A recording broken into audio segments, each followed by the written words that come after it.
What up, though? My name is Bobby. And I'm Veronica. And we are the Browns. We'd like to welcome you to another episode of Breaking Bread with the Browns. So for many of you that follow us, you know we normally post videos on Monday nights at 8, but we've been on a brief hiatus. Breaking bread. So we've been doing some traveling. Breaking bread, however, we are back in full effect. You can expect to see videos from us every Monday night at 8 o'clock. And guess what? Special treat. We're adding Thursday nights as well. So Mondays and Thursdays, a double dose of Breaking Bread with the Browns. So make sure you like us here on Facebook and subscribe. Like us over on YouTube and subscribe to our channel there. And don't forget to check us out on Instagram, where we post daily and we have different just tips and tricks for your marriages. Sometimes I'll post recipes, things like that, all things to help you keep your marriage healthy, happy, and full of hope. So tonight we have a special topic all planned out. However, plans change because we got so much feedback from the last video that we shot, which was regarding open marriages. So we kind of talked about it and we felt like we needed to kind of circle back and touch on some of the key questions that we had. So we had like 3 questions that we received quite a few of. So those are what we're going to kind of touch on tonight. And the reason I believe we got questions because it's a topic that is truly a real topic. And people have questions, and a lot of people don't understand open marriages, but people who do understand it have a testimony from it. So they gave a lot of feedback. Yes. So I took the liberty of writing them down. So the first question, and this was the question that we received the most, was how do you recover from an open marriage? So basically, they've decided to open up their marriage. They, had their experience, and now they want to come back and try to reconcile, I guess, and like restore the marriage. But it shows you that we got questions like that because that shows you how many people have done this. Have tried it. And put themselves in a position. And the word that come to me is what she said, recover. And I think the easier way, especially for us, man, is when you're playing football and you drop the ball and it's a fumble. What the first rule we learned from you and Pee Wee Powell, pick it back up. Fall on it, get it.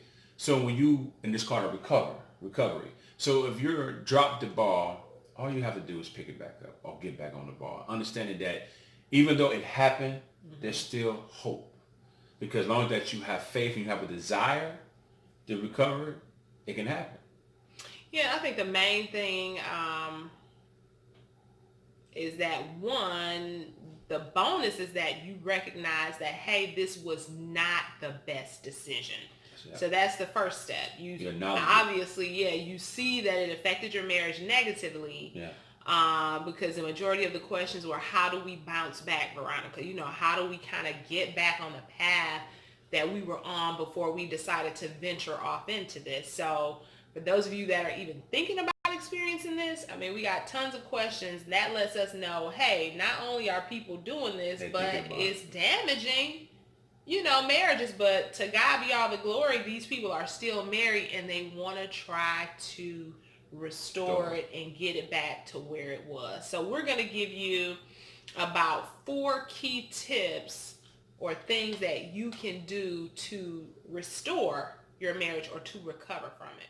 Foremost, you would need to, 1, acknowledge, that there is an issue, and where does that issue stem from? So some of it can stem from the marriage being open, but it can also stem from maybe pre-existing issues that you had that may have even caused you to make the decision to even open up your marriage. So for that, you're going to have to really dig deep with your spouse, and you guys are going to really have to communicate, right? And, if you don't feel like you're in a place to do that, if you can at least both come together in agreement and acknowledge that, hey, the marriage is damaged, or there is a problem. That's the first step. Acknowledging there is a problem. And you got to understand this. Anybody that deal with someone that's in some kind of recovery program, the first rule is acknowledge that you have a problem, an issue. Once you acknowledge it and she said you communicate, then it brings the opportunity for some kind of healing because it's open. Not open in that way open, but open among each other, whatever the problem is. Right. So the next step would be, and I think you kind of touched on this, unity or Yes. coming together. Being on one accord. I think you got to understand, once you let it be known there is a problem, what that does is you being honest, you being sincere, it's going to bring some togetherness. It's going to be a front. Because even though y'all already been open, you experience something that, whatever you experienced in that time, you recognize it in your marriage that you where you at. So once you be honest with each other, y'all coming together, it's like, you know, y'all unifying as a front because you want to save your home. Or a unified front. So from there, step 4 would be, and we always say this, we talked about the marriage triangle, but introducing Christ. So that's always key. If you don't have the Lord in your marriage at this point, you know, and maybe you are in and out, you want to be consistent and you want to welcome Christ in, because he is the cornerstone. Like, he is the glue really that holds it all together. Right. And once you make that decision, the 4th and final thing we definitely recommend is counseling. I know people, especially in our community, the African American community, they might look at counseling negatively, but even we've been through marriage counseling and our marriage was not even on the rocks, right? It went on the rocks. Well, not at that time, just joking.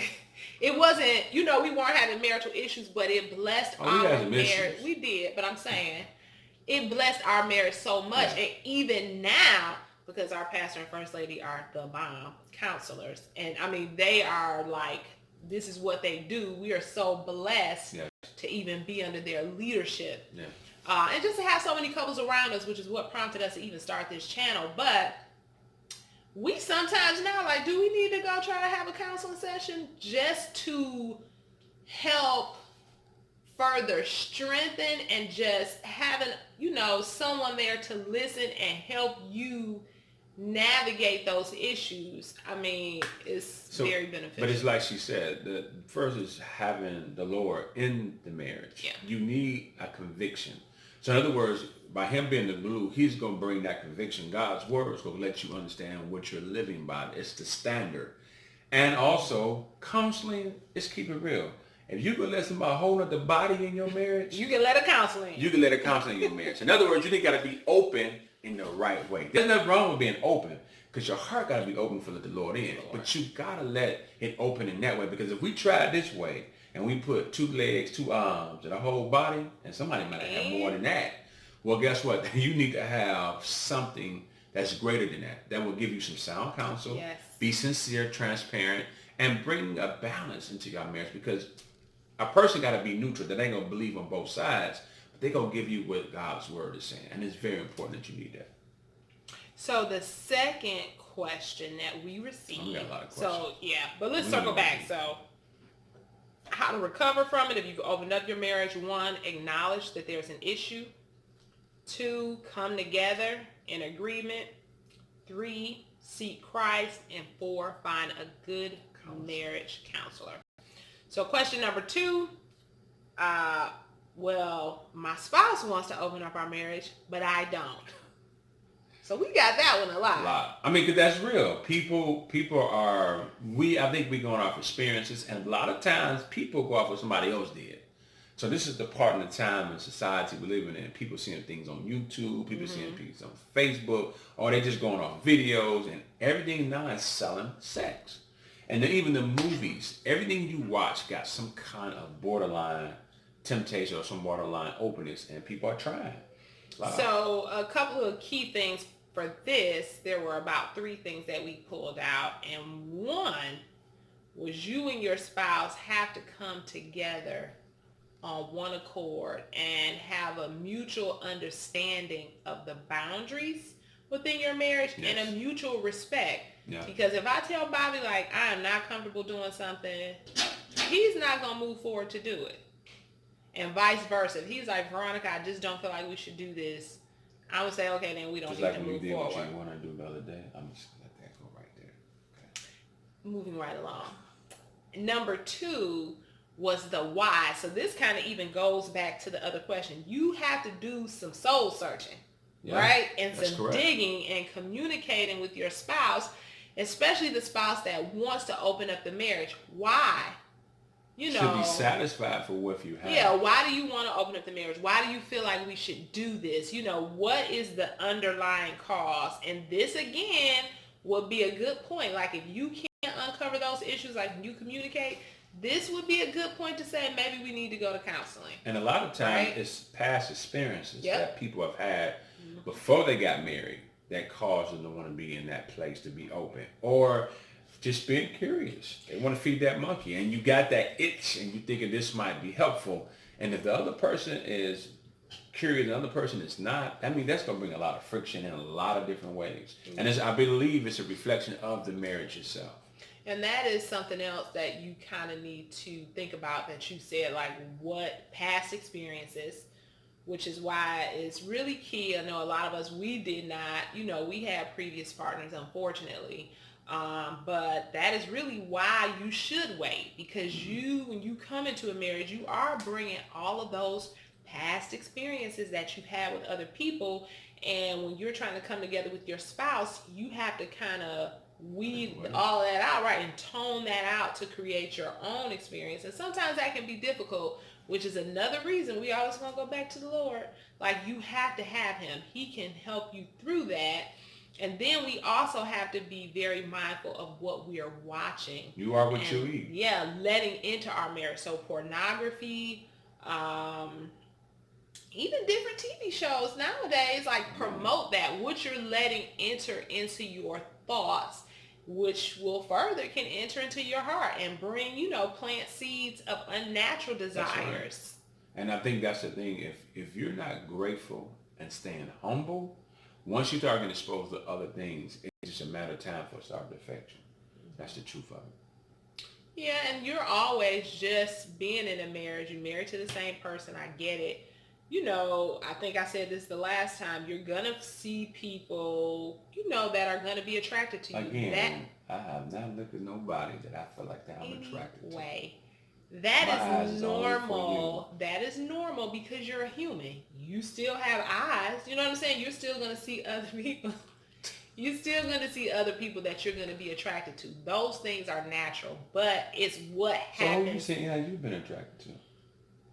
It's what happens after that, right? It's where your mind takes you after that about that person, where your heart takes you after that.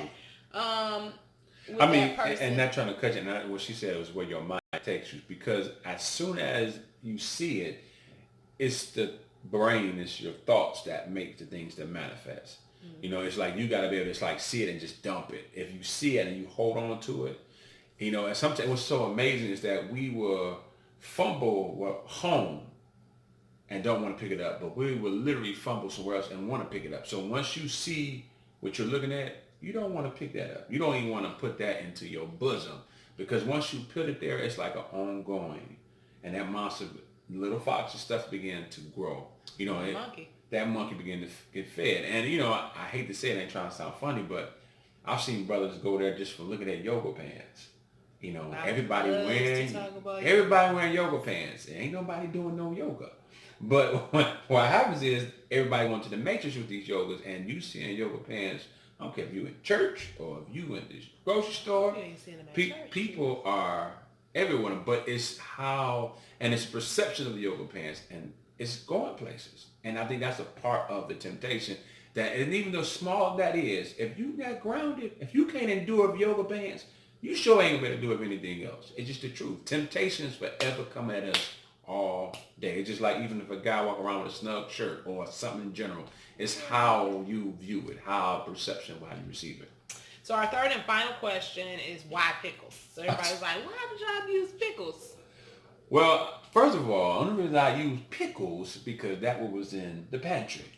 But I think also if you understand pickles and how things are preserved, I think that's how our marriage should be. If we look at our marriage as something that's been put, individually have been sealed, preserved only for that person, that buyer, that person to get it and to open. That's the beauty of a marriage, that y'all coming together and you're creating families and generations to two different people that could come one. So it's like y'all open up both jars and then y'all mix these jars and then y'all create a whole nother jar that's going to create more generations. That's the blessing. I mean, that just the beautiful thing of it. Not because I just like pickles, but I think the dynamic of something being preserved. If we preserve our homes, our marriages, it will cut out probably more than half of the issues that we have. That's true. I mean, my favorite song, right? I could tell you, since you've been knowing me 20 years, is, OJ's Family Reunion. And at the end of the song, you hear the words that the OJ's are saying about structure of a home. We have got away from what's preserving our marriages, what's preserving our homes, being fathers and mothers, and just knowing our roles. And then once you get distracted, the enemy, if the devil can distract our marriage, he's going to hinder the whole house. And that's what he's doing. And it's beyond some yoga pants, and that's for sure. So tonight we've touched back on open marriages. We wanted to circle back and just answer some of the questions that we received. So how do you recover from an open marriage? Number one, you need to acknowledge that there's an issue. Number two, you need to come together in unity just surrounding that issue. Number three, you need to make sure that you introduce Christ into your marriage. And number four, counseling. The second question was, what if your spouse wants to have an open marriage but you don't? And the three tips we gave there was, one, we need to have a mutual understanding of boundaries within the marriage, mutual respect, and then we need to kind of uncover the why. Why does that spouse want to open up the marriage? And then three, counseling again. And our third question was why pickles, and Bobby so eloquently touched on just preserving our marriages. So this wraps up tonight's episode of Breaking Bread with the Browns. Remember to tune in Monday nights at 8 and Thursday nights at 8. 2 episodes of Breaking Bread with the Browns in a week. Whoop, whoop. Don't forget to subscribe to us on YouTube, like us on Facebook, and go check us out over on Instagram. It's been a pleasure. Good seeing you guys and chatting with you tonight after our hiatus, right? But we are back in full effect, so break bread. Break bread.